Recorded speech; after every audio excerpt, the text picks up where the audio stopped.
kuri uyu wa mbere umutambukanyi w'umukuru w'igihugu nyakubahwa Denise Nkurunziza yagendeye abenegihugu bo muri komine Gihanga mu ntara ya Bubanza, akaba yagiye abashiriye imbuto zigizwe n'itoni 2 z'ibigori, itoni 3 z'ibiharage, imifuko 20 y'ibikotikoti vy'imyumbati hamwe n'imiganda 120 y'imibuto y'ibijumbu.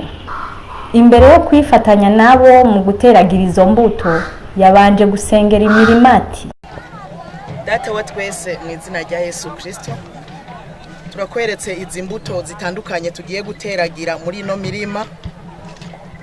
Tubanje kugushimira uko byagenze kose mu gatasi gaherutse. Hariho benshi basohoye imbuto ntibimbura. Rero muri ino mpeshi naho turazanye izi mbuto tugomba guteragira ngaha hantu, n'abazoja guteragira hirya no hino.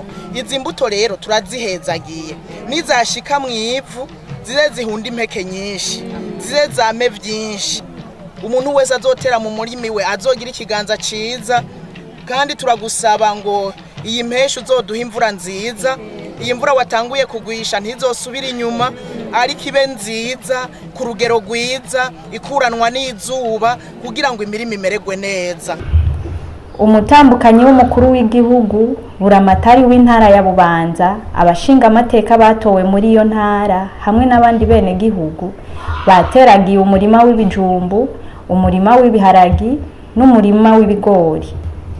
Ku izina ry'abene gihugu bo mu ntara ya Bubanza, buramatari Tarsise Niyongabo yashimiye umuryango w'umukuru w'igihugu. Twagomba dukenguruke agaseke mwatuzaniye kuko ari agaseke kadasanzwe.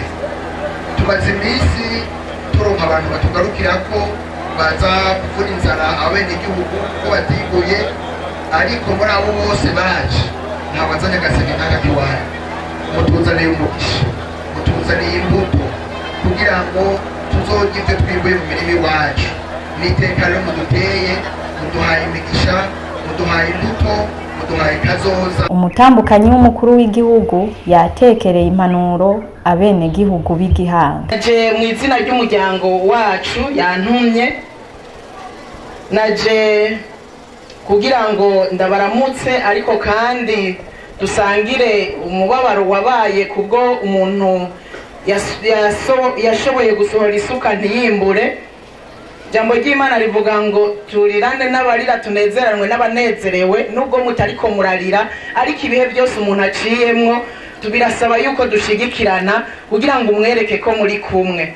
Umuryango wacu rero muri bino bihe twariyumviriye ico twokora, ico twobafasha, hanyuma turaraba dusanga kubazanira ibyo gufungura dushobora kutanabakwiza, ariko burya imbuto iragwira.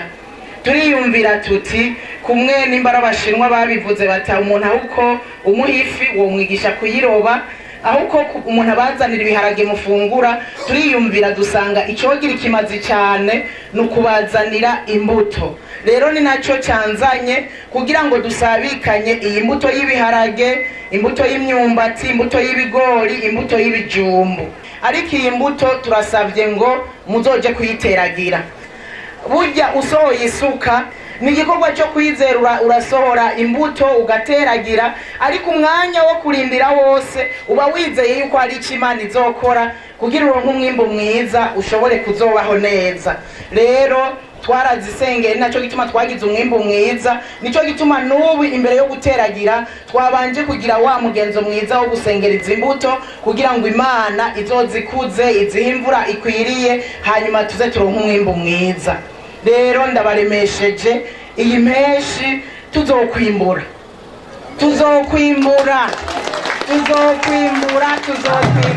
murime mwizeye yuko tuzokwimbura.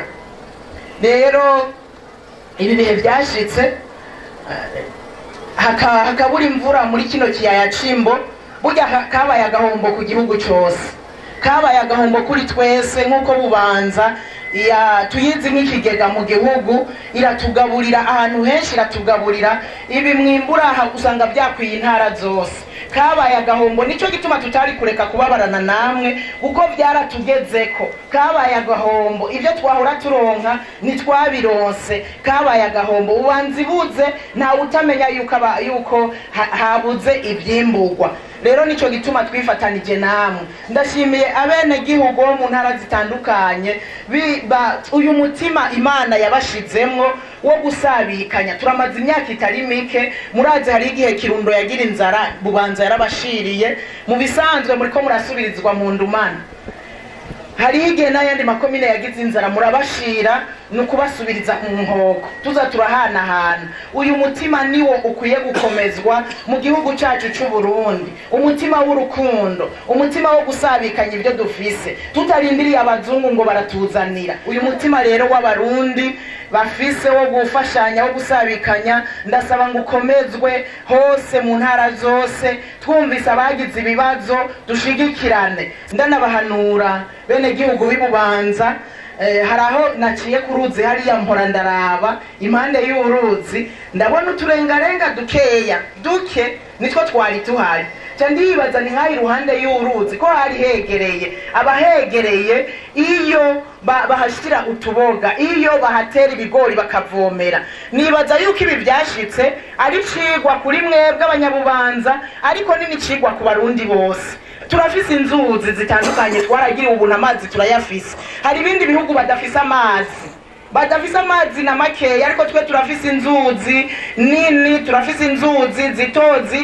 Rero nituzanjanjweko ibi bibaye bitubera icigwa, twige kuvomera. Ibi byabaye bitubera icigwa twese abene gihugu b'Ibubanza, ariko n'abarundi twese tumenyere kuvomera. Turime uronse udufaranga na dukeya, nimba udafise agatongo ukoteshe, nimutunywera inzoga mwabagabo.